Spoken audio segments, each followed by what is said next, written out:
Hey guys, just doing a little review of a two-wheel drive Traxxas Stampede. Picked it up for my son's 6th birthday, and probably a little overkill for a 6-year-old's birthday, but I've gotten into the hobby a lot too, so it's definitely justified the price, you know, at least 50% of the way. So getting right into it. The wheels come stock chrome, and I basically took flat black trim clad rust paint I had kicking around, and I used a body washer and basically centered out a wheel hub left of chrome, and I did the tire lettering with just a cheap like $3 or $4 paint pen off Amazon, and did the tire lettering. It scuffed off after a couple runs, but I've reapplied a couple times as well. You can see I've done a couple body mods.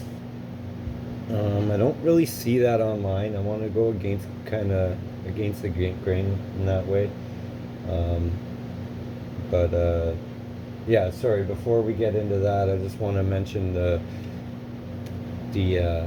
hobby guy. When I purchased this, he said the easy chargers made by Traxxas, they're just unreliable, and he gave me a choice of 3, and he was obviously pointing towards the bigger ones being better, but I was going cost route, and I went with just a 4 amp. It's a Chinese made Skyrc, but it covers lipo and nickel hydrogen as well, and 4 amps. I got a 5,000 milliamp Gens Ace 8.4 volt nickel hydrogen battery, and he said I get about 40 hours out of this, or 40 minutes runtime out of it, and I easily got 50 the first time around, first charge. As you can see, I did a little bit of a heavy duty tape job in a bright color. I picked up the STRC bumper, just looked a little flashier than the RPM. I like it personally. You know, right out of box, I have to say this thing's durability is surprising, as well as the speed, top speed, acceleration, very surprising. I've seen you know, electric drag cars. My buddy is kind of into the hobby, and I've seen some of them and the way they take off, and those, you look at them, you can kind of expect it's gonna do something, but when you look at this, you don't expect it to take off the way it does. It is a little wheel hoppy, obviously. I combated that with the second smallest preload spacer in the rear, and then the bumper itself added slight weight to the front. I did try and do the lettering, the Traxxas lettering in white on this, but the rise in the lettering is so little that it spills over too easy, and it didn't work out. So I said nay to that, and I kind of just matched the heavy duty yellow of this, because with the way I have this mounted with the body mounts, it's exposed the way it sits, and I personally, I think aesthetically it looks very, very good.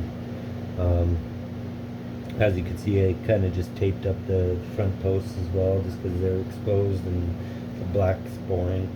I picked up a set of the heavy duty camber links by RPM. I think they were $9. You know, that's pretty cheap. I don't care about little upgrades like that. And they do their job. I ended up using I reconstituted the stock front camber links for the hood mounts on the light bar. The light bar is made by Team Associated. It's an XP5 88mm. It's got 5 little LED lights in it, and it looks clean when it's lit up. Might do that at the end of this video here, but I just want to get through this because my phone does have kind of a finicky runtime on its video recording.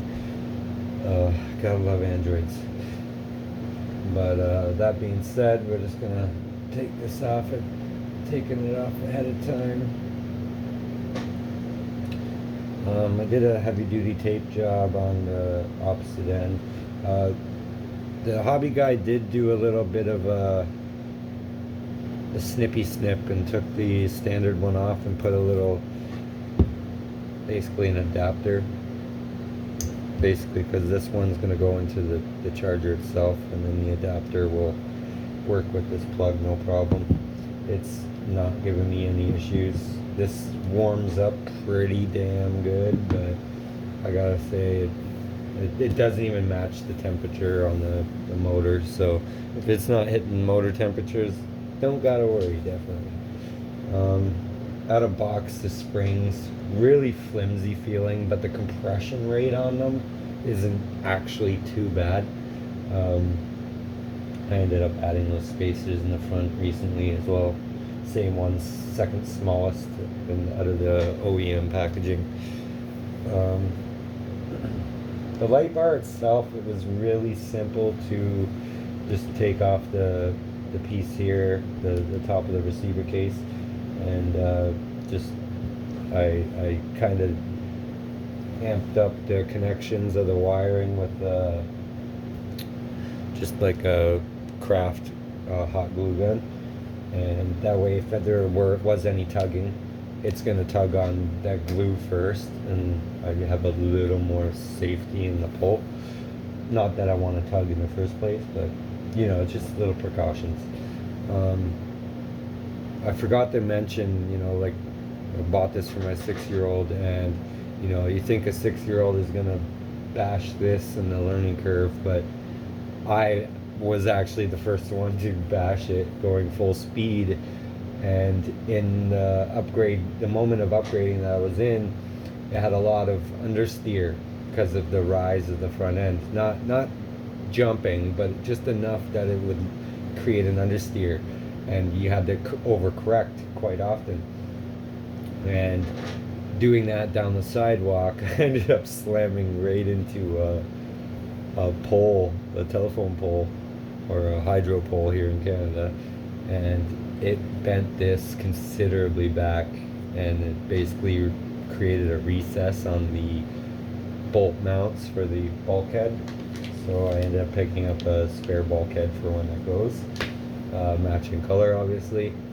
I've heard the RPM ones are a little tougher as well, so for the time being I just flexed it forward, pulled the bolts out. The bolts were like at a good 15-degree angle when I pulled them out.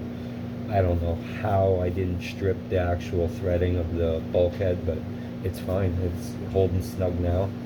There is still the bend gap from where the flex actually pushed the plastic, and I basically just filled it in with the hot glue as well.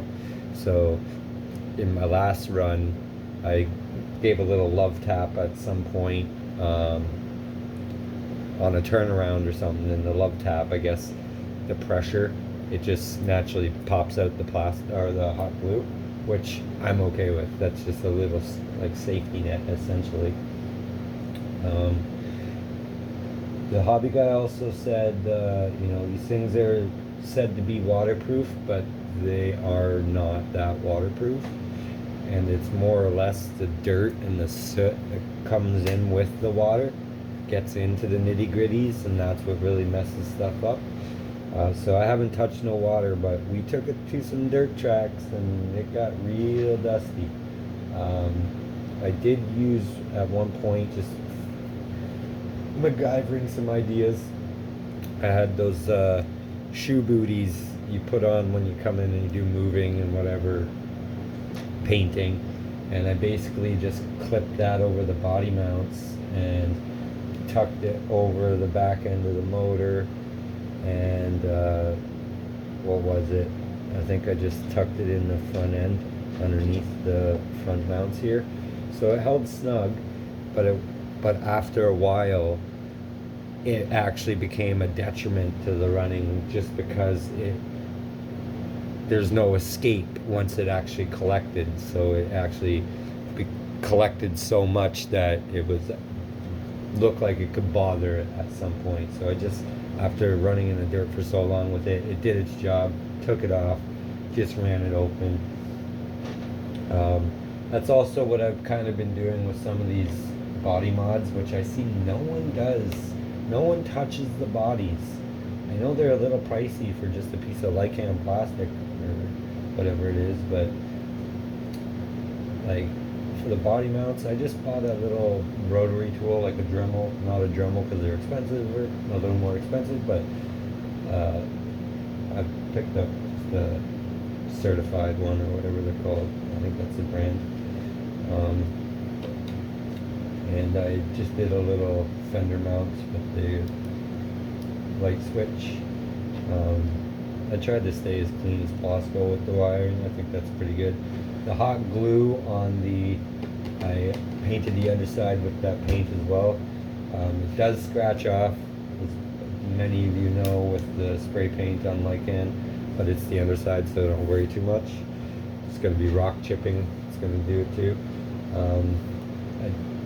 You can see I did some tack welding with the hot glue.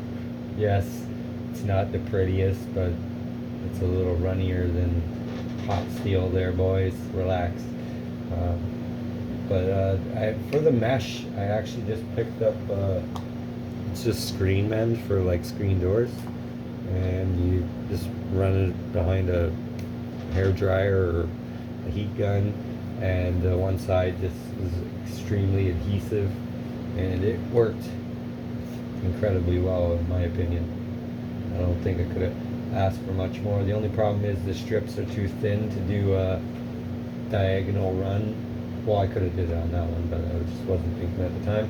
But on the, if I rotate it here, I did the back end just for escape on the roof scoop, and I could have probably did that hexagon, but it's just the strips were too, I would have had to use 2 strips on that angle, so I didn't want to have that line down the center that I would potentially have to mend or just leave as a line open. I thought it would be more of an issue leaving it hanging with this wire, but it's been pretty dope the way it's sitting on the tires, and it's just a clean look. You definitely have to be a little more careful, and taking the tires off that back end there is the right side will make it a little harder to hang. But yeah, I did the mesh on the front end, just did a little tape border on the lights.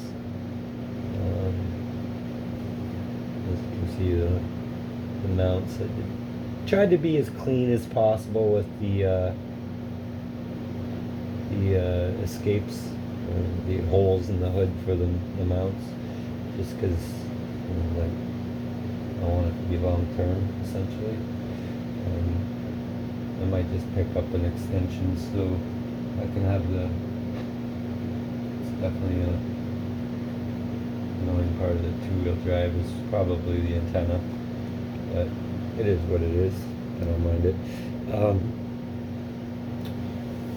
I just used some hot glue to fix that in, and it doesn't tug anymore, but it stays so stationary that if you were to roll over and crease it right at that point, you may have just distance connection issues with your controller.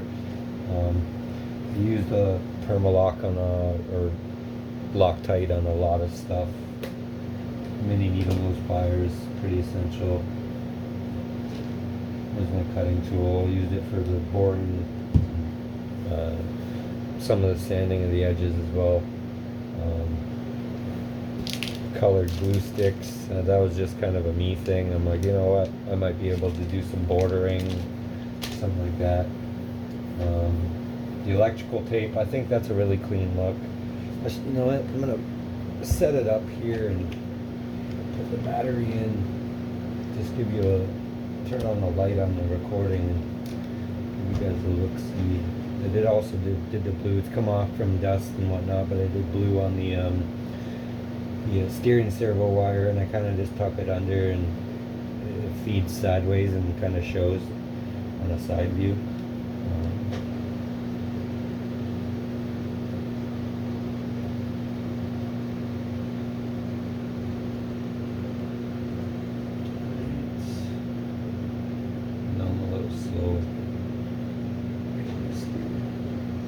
damn hole. Sometimes you gotta take it slow. But let's keep it PG. So yeah, so that's on. I don't really need that on. Let's get the fender. So that's my light setup on it. I know with the camera here. Not the greatest setup. Yeah, my carpet's looking a little ragged there, being a long shag. It's a pretty clean look. I don't have any issue with how it looks. I think it looks sick. Personally, I think I'm gonna do a vent in the front. I like it. Actually does look kind of cool with the 5 little auras coming off it. It's so bright, coming straight at you. But that being said, I'm gonna turn on the light here. I'm just gonna do a little rotation. Oh, naturally I have it all tucked in behind. So as you can see, the wire is exposed. I think I'm gonna cut out the actual windows as well and do a real mesh netting, and maybe some piping for aesthetic roll cage, let's say. I know you can pick up roll cages for some of them. I also did use some of my vinyl that I did the eyelids on my actual car, and I just did an extra little side skirt and covered up some of the green white splash and made it a solid black, and it took away some of the flimsiness as well, definitely. Sorry, I'm pointing at my door here, pointing at nothing. So yeah, I did the black motor mount, or sorry, motor cover, and then I did the mount for the wheelie bar in blue. Was gonna get this green, but I saw the RPM one. It was a maximum spur tooth of 87 teeth, and the stock is 92, and I haven't switched it out, so I'm gonna leave that for now. Also, in the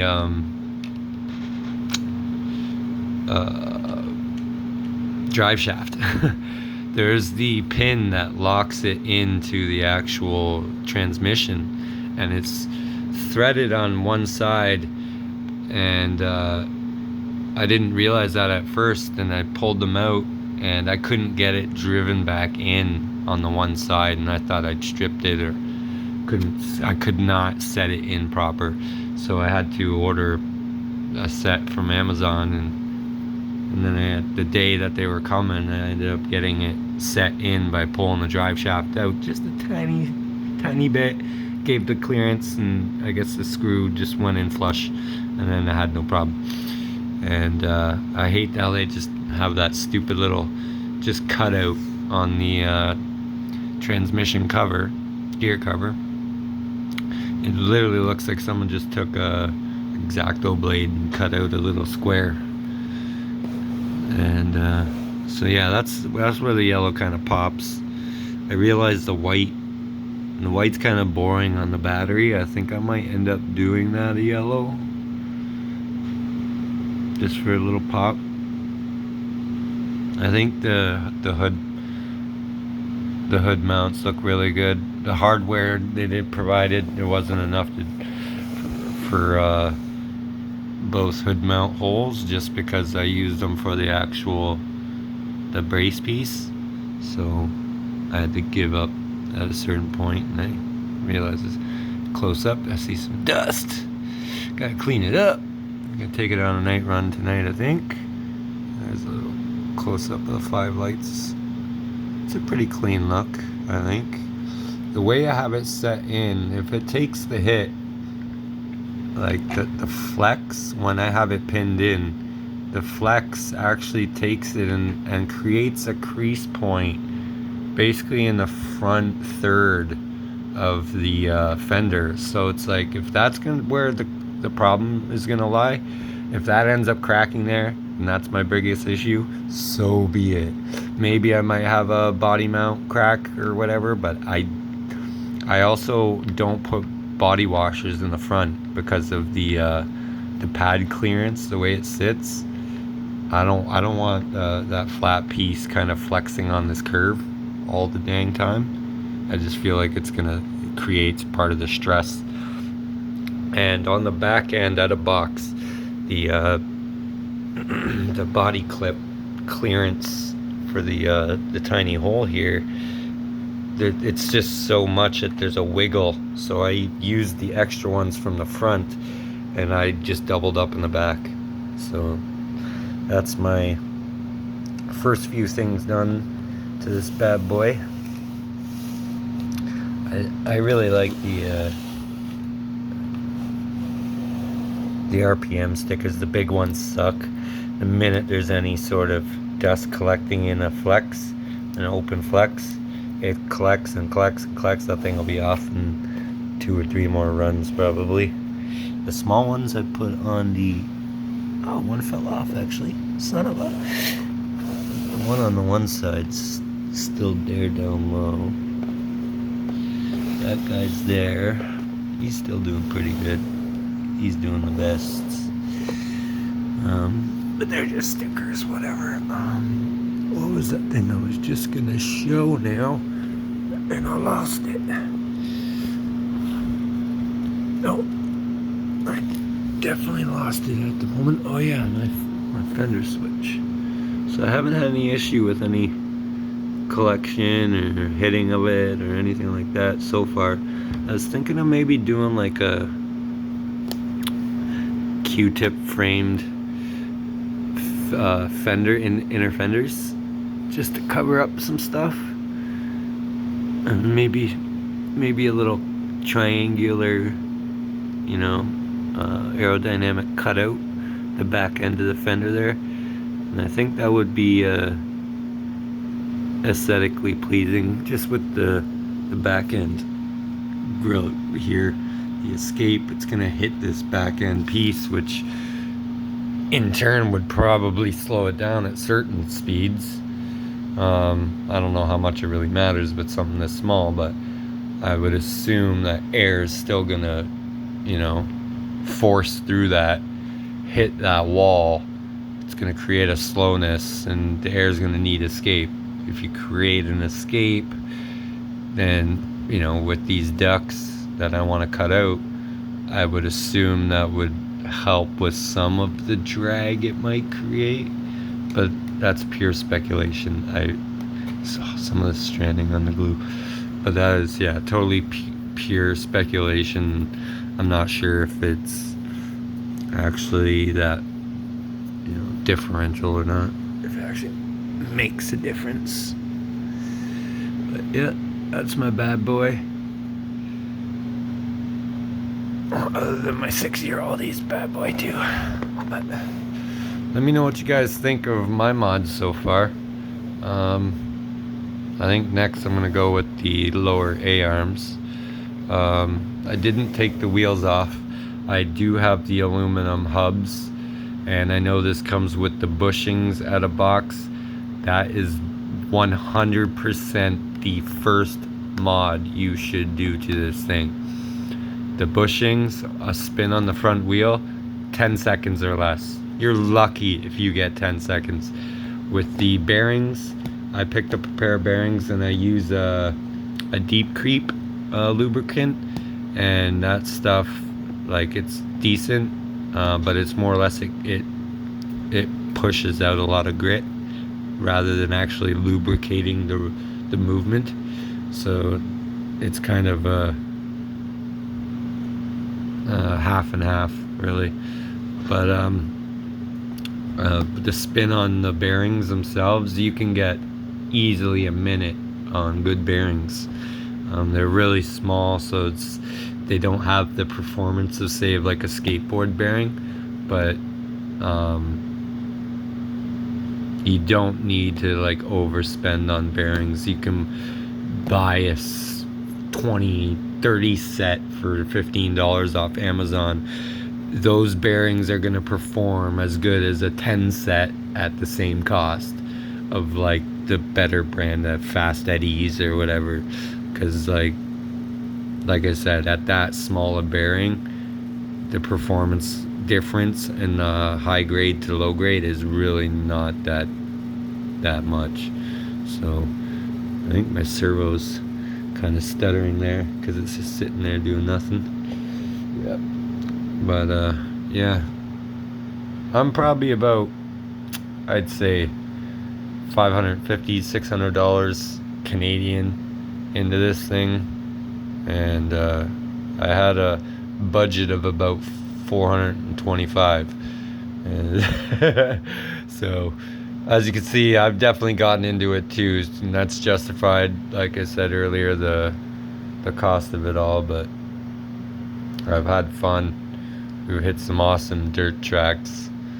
We get a lot of looks from people. I think they're surprised by it. Obviously kids are just wow, but it's like, for all you dads out there thinking about maybe picking up a hobby with your kid, this would be, I'd say, top 3, one of the best outdoor ones you can do, you know, and that's gonna really grab his attention, because my kid pushed for this monster truck for a few months, and I ended up picking it up for him, and it's one of the few things outdoors that he focuses on long term. So I think that's a win in that column.